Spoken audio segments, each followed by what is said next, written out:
जय हिंद दोस्तों, आप लोगों को एसएससी क्लासेस में स्वागत है। मैं हूं मुबीन रजा।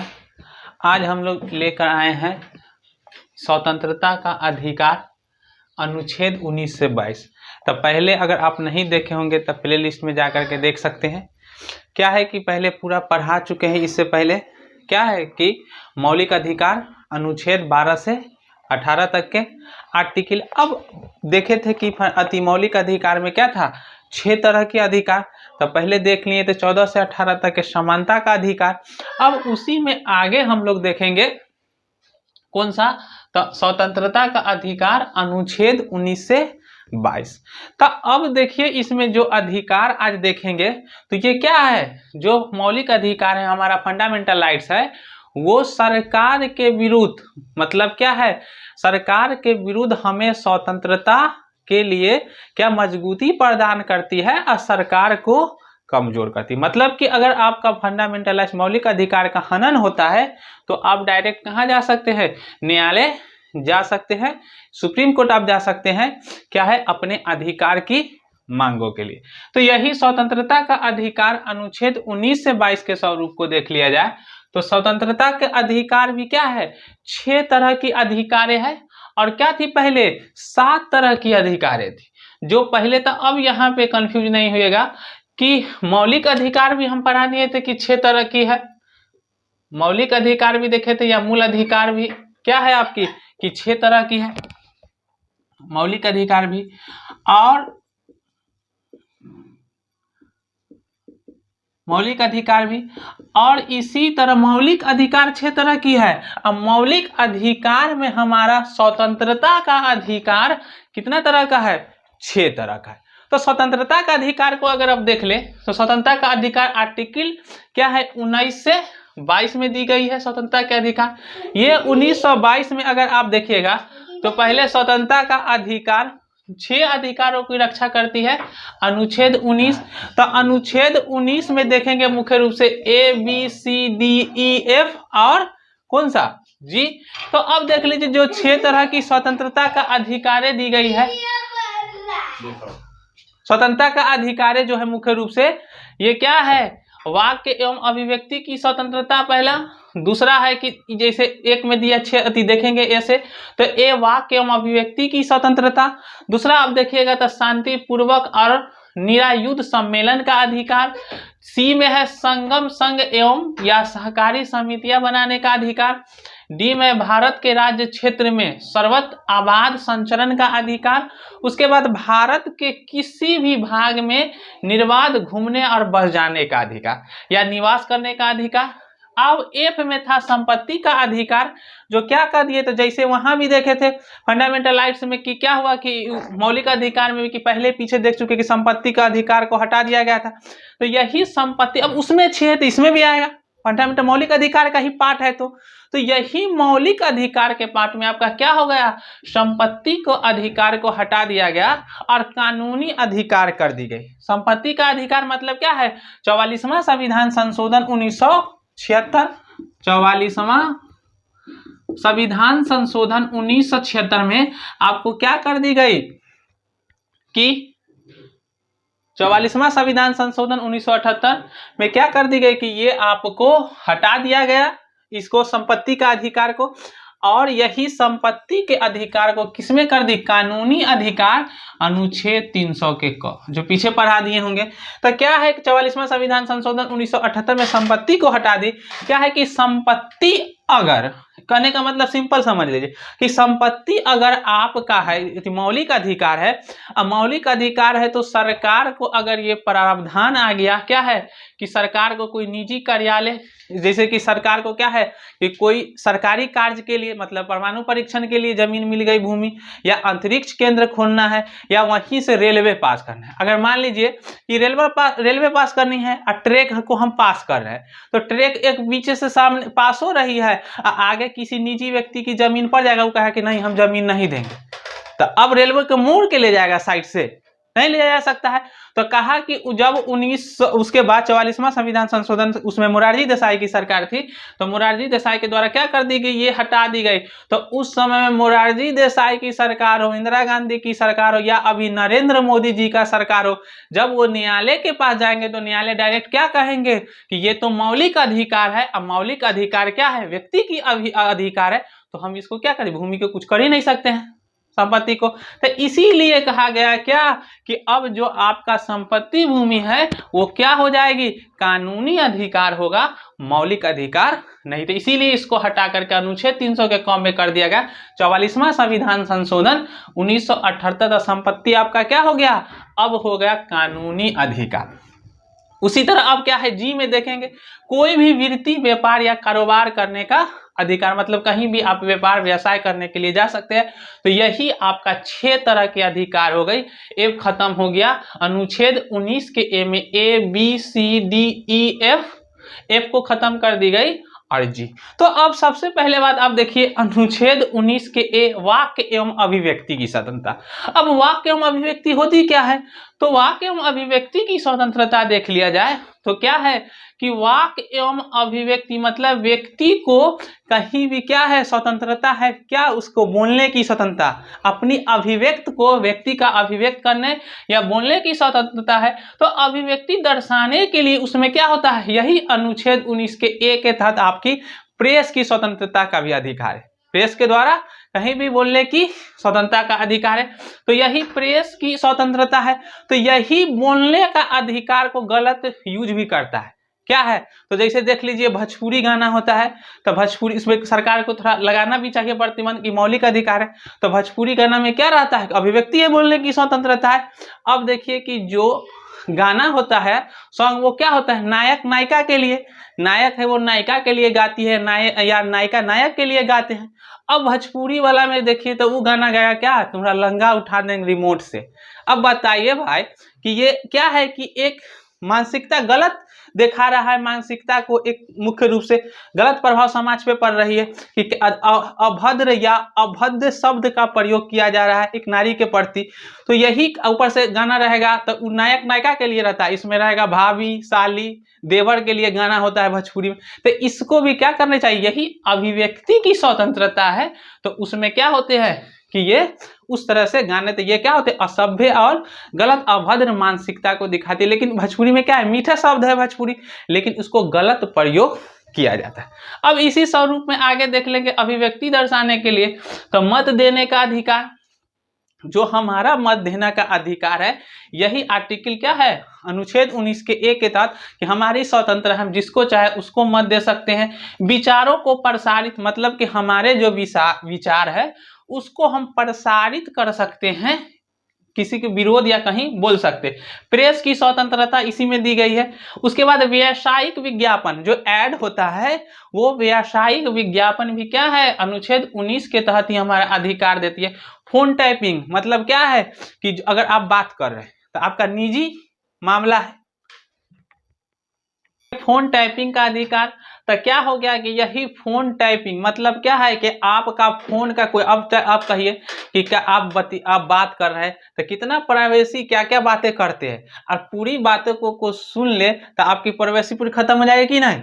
तो इसीलिए कहा गया कि फोन टैपिंग का अधिकार नहीं, ये आपका निष्ठा अपनी अधिकार है अभिव्यक्ति की कि आपका फोन टैप नहीं कर सकता। अगर कोई अपराध के लिए या कोई अपराधी है उसका फोन टैपिंग करना है तो पहले न्यायालय में अर्जी दी जाती है, और न्यायालय में अर्जी देने के बाद अगर न्यायालय एक्सेप्ट कर ले तब जाकर के क्या होती है, एक प्रक्रियाएं है, उसके बाद आप किसी का फोन टैप कर सकते। उसके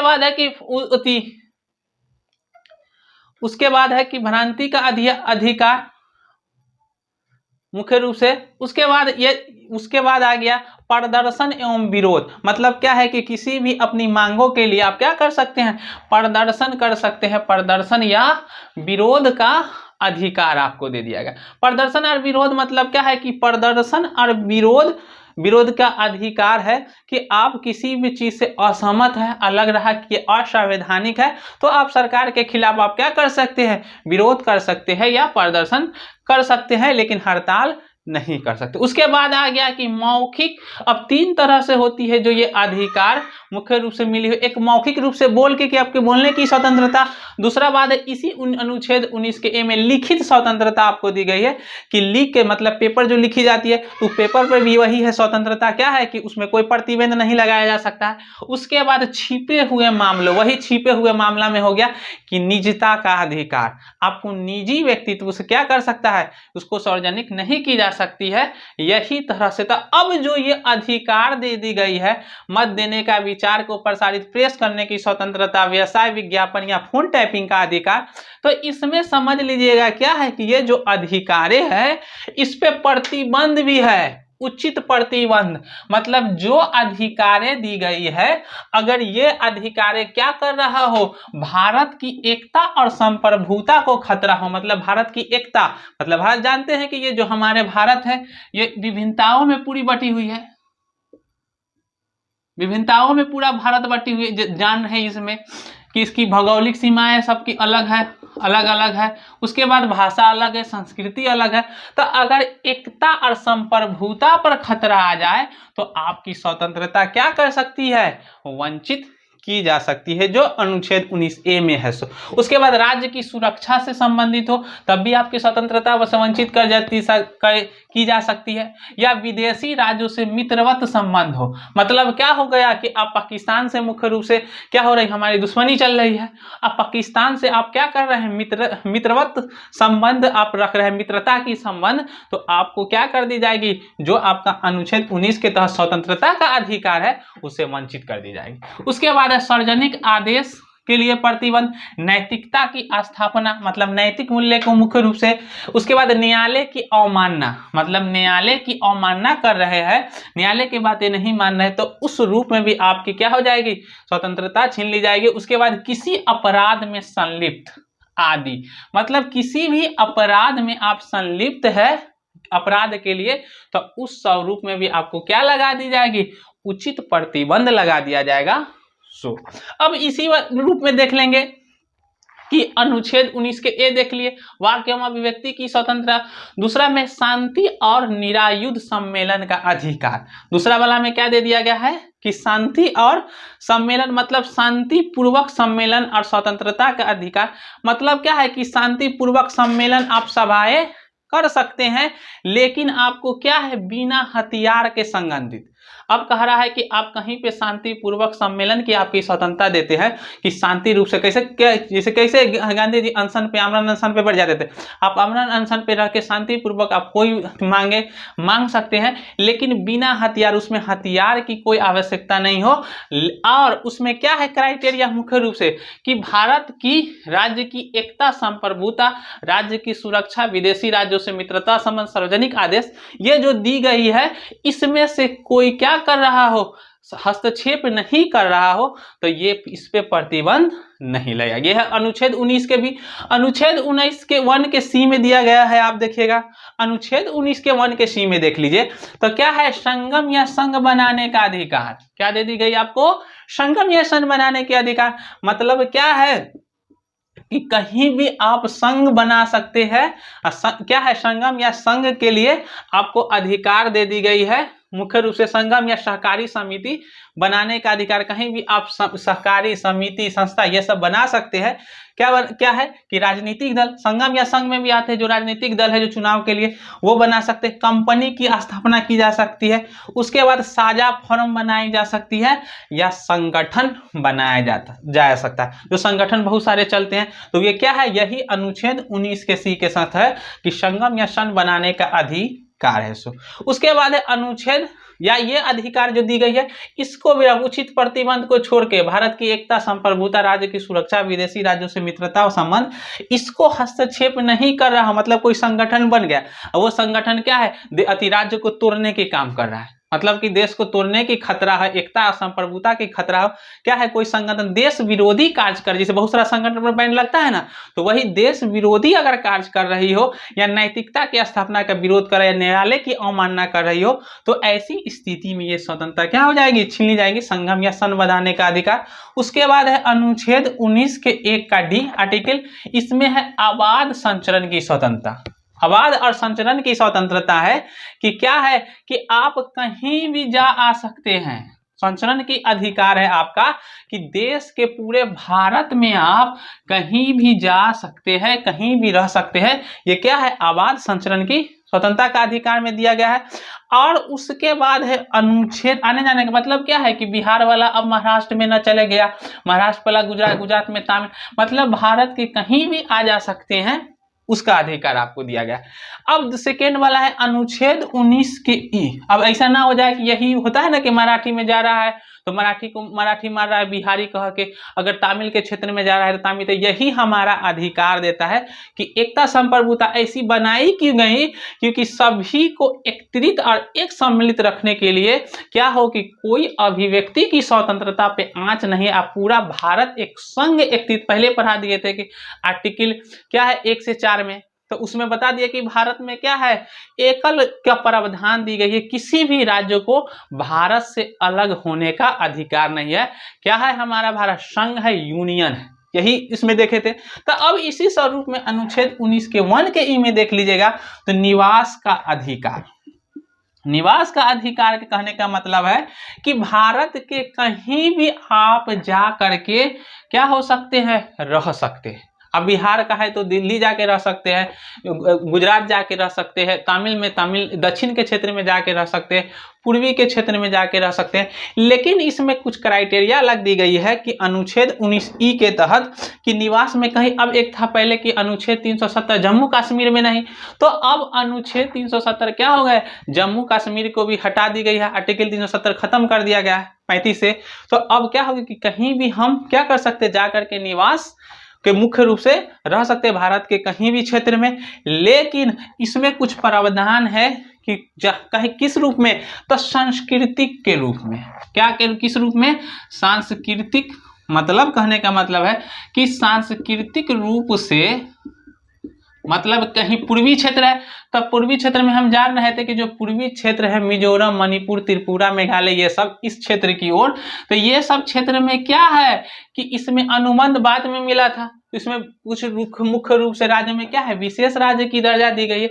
तो वहां पे संस्कृति को प्रभावित ना हो सके, या आदिवासी जनजातीय क्षेत्र है तो वैसी क्षेत्र में प्रतिबंध है।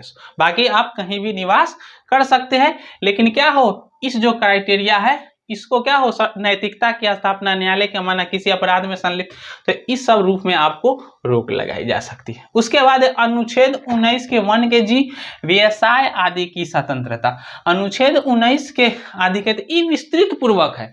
विस्तृत पूर्वक कहने का मतलब है कि इसको विस्तार पूर्वक बनाई गई है। क्यों? तो इसलिए विस्तार पूर्वक आपको बनाई गई कि इसमें जीवन जीने की, अपना जीवन यापन करने के लिए है कि व्यवसाय मतलब काम, हम कोई भी कार्य को किस रूप में कर सकते थे। व्यवसाय की स्वतंत्रता है कि कोई भी व्यक्ति को, जिसको, अब इसमें कर्म नहीं, जाति के आधार पर नहीं, कि कास्ट पर नहीं है कि जिसका ये व्यवसाय है वही कास्ट वाला अपनाएंगे।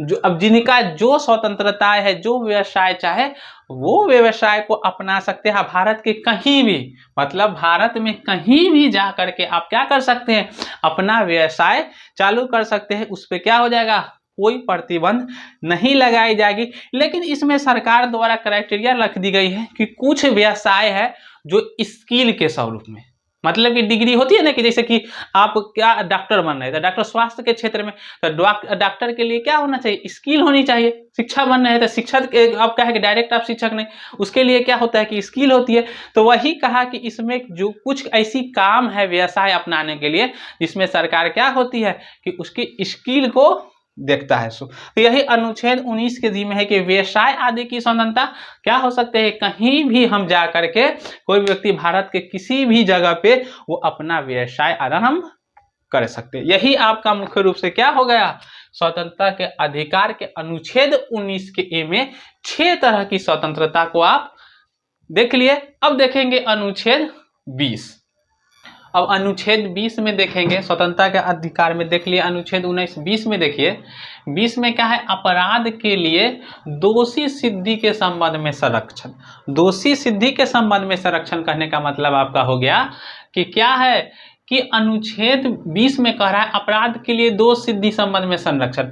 मतलब कि अगर कोई अपराध के रूप में, अपराध मतलब क्या हो गया कि कोई पे अपराध के लिए क्या हो गया, आप पे चार्ज लगी, तो उस अवस्था में क्या हो जाएगा कि ये प्रावधान है कि ये संरक्षण दी गई है, जिससे क्या हो कि सरकार या प्रशासन तानाशाही रूप में क्या हो जाए, किसी पे कोई भी जुर्म लगा करके उससे क्या कर ले, उसकी अपनी अभिव्यक्ति का जो अधिकार है वो छीन न ले। इसीलिए उसका फंडामेंटल राइट दी गई है, मौलिक अधिकार। तो अपराध के लिए दोष सिद्धि के संबंध में संरक्षण, मतलब अपराध के लिए अगर किसी में दोष सिद्ध करने के लिए क्या होता है, तो कोई पूर्व प्रभाव कानूनी नहीं। मतलब कहने का मतलब है कि अपराध के समय लागू कानून का उल्लंघन नहीं किया हो। मतलब क्या हो कि जब जिस समय कोई अपराध हुआ हो और उस अपराध के समय में मतलब कानून नहीं बनाई गई है, तो ऐसा नहीं है कि वो पीछे जा करके और उसके लिए कानून बना दे। मतलब कि उस समय में जो कानून है उसी कानून के तहत क्या हो जाएगी, उसको सजा का प्रावधान होगा। ये नहीं है कि उसके लिए फिर से पीछे जाकर के कानून बना दिया जाए। अपराध के समय लागू कानून का उल्लंघन नहीं किया हो तो मतलब क्या है कि अभी नहीं, अब उस समय अपराध किया, उस समय कोई कानून है ही नहीं उसके लिए, तो ये नहीं है कि अब पीछे जाकर के कानून बना के उसको सजा दे दी जाए। मतलब उस समय में जो कानून है उसी के तहत आपको क्या हो जाएगा, सजा या उसकी दोषी का परिणाम है। उसके बाद दोहरी अनुच्छेद 20 के अ में ये प्रावधान है। उसके बाद अनुच्छेद 20 के ब में है दोहरी क्षति नहीं। मतलब कहने का मतलब एक ही अपराध के लिए एक ही क्या है, एक ही अपराध के लिए एक से अधिक बार दंड नहीं दिया जा सकता है। क्या हो सकता है, एक ही अपराध के लिए क्या हो रहा है कि एक ही अपराध के लिए एक से अधिक बार दंड नहीं दिया जा सकता है। मतलब क्या कह रहा है कि अगर कोई एक अपराध करता है तो अपराध के लिए क्या है, जो उस समय में सजा है उसी सजा के तहत आपको क्या दी जाएगी कि उसी सजा के स्वरूप में जो आपका सजा का प्रावधान है वही सजा जितना है उसी सजा के तहत क्या हो जाएगा कि सजा दी जाएगी। एक से अधिक बार दंड नहीं, मतलब एक ही जो अपराध है, एक ही अपराध के लिए 2 बार सजा नहीं दी जा सकती। लेकिन इसमें प्रशासनिक विभाग में अप्रूव है कि प्रशासनिक विभाग में क्या दी जा सकती है, 1 से अधिक बार सजा दी जा सकती है। उसके बाद है अनुच्छेद 20 के 100 में है कि अपने ही विरोध गवाही देने के लिए बाध्य नहीं किया जा सकता। कहने का मतलब हो गया, इसमें समझिएगा कि क्या हो गया कि किसी अपराध के लिए या इसी तरह किसी क्या हो गया कि आप अपराध किए हुए हैं, तो अपराध जब आप किए हुए हैं तो आपको कहाँ ले गई, पुलिस उठा करके ले गई, कहाँ, थाना में। तो ये आपका फंडामेंटल राइट आर्टिकल 20 के 100 में कहता है कि जब आपको पुलिस आपसे पूछे कि क्या किए हैं, कि आप चोरी किए हैं, चाहे आप कोई अपराध किए हैं, बताइए कैसे चोरी किए हैं, तो ये आपका अधिकार है कि आप किए हो, चोरी किए हो या आप कोई अपराध किए हो, लेकिन आप स्वयं गवाही नहीं दे सकते। मतलब क्या है कि आप अपना प्रोटेक्शन, अपनी सुरक्षा करिएगा। आपका स्वयं क्या है कि स्वयं आप गवाह नहीं दे सकते। अगर आप उस पर क्या होता है, आपको हेवियस चार्ज करता है, चाहे उस पर जैसे किसी भी दंडिक या शारीरिक प्रक्रिया का प्रयोग करती है, तो इसके लिए आप क्या कर सकते हैं, कोर्ट में जाकर आगे पढ़ाएंगे, हेवियस कॉर्पस के तहत आप क्या कर सकते हैं, न्यायालय में जो पुलिस अधिकारी के द्वारा आपको क्या हुआ, FIR की गई थी, उसी को क्या हो जाएगा, कोर्ट में डायरेक्ट प्रस्तुत होने का है और कोर्ट में उसको सफाई देना होगा कि इसके साथ क्या चार्ज की गई। तो यही आपको क्या किया, अगर आपको पुलिस ले जाती है तो आपको क्या हो जाएगा कि आर्टिकल अनुच्छेद 20 के तहत 20 के 100 के तहत आप क्या हो गए, विरोधी है। मुख्य रूप से आप क्या हुए हैं कि अपराध किए हो लेकिन आप स्वयं गवाही जैसे किया था, कहा कि सर हमारा आर्टिकल 20 के 100 के तहत या 20 के 3 के तहत क्या है, हमारा मौलिक फंडामेंटल अपराध है, अधिकार है कि हम क्या हो, अपना गवाही खुद नहीं देंगे। अगर हम खुद कह दें, क्या है कि आप खुद कह दीजिए कि हाँ हम चोरी किए, ऐसे किए हैं, अपराध किए, तो डायरेक्ट आप हो गए, खुद गवाह हो गए, डायरेक्ट आपको अंदर ले जाएगी। तो इसीलिए होता है क्या कि आप स्वयं नहीं देगा, आप अपना संरक्षण किए होंगे, संरक्षण करेंगे आप, क्योंकि आप अपराध किए हो तब भी क्या करना है, उसको दूसरे के तहत क्या करेगा, वो अपना दूसरे के तहत गवाही पेश करेगी।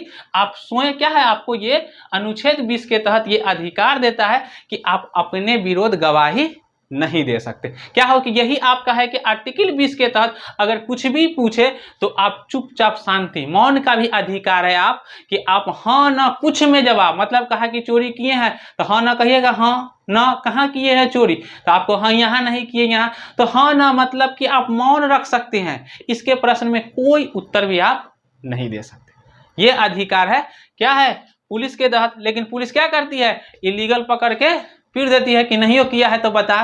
तो ये आपका अपना अधिकार जान के रखना है, जिसपे क्या हो सकता है कि अगर आपके साथ ऐसी अत्याचार की जा सकती है तो आप क्या हो सकते हैं, उसके विरोध न्यायालय में क्या कर सकते हैं, अपना अधिकार, मौलिक अधिकार की मांगे कर सकते हैं। अब उसी में आ गया भूत। अब इसमें देख लेंगे भूत लक्ष्य विधान। अब दिया गया है मुख्य रूप से कानून की प्रावधान है कि अगर संसद बैक कहा कि जो भी अपराध की हो जिस समय जो कानून बनी हुई है उसी कानून के तहत आपको क्या देगी, सजा दी जाएगी।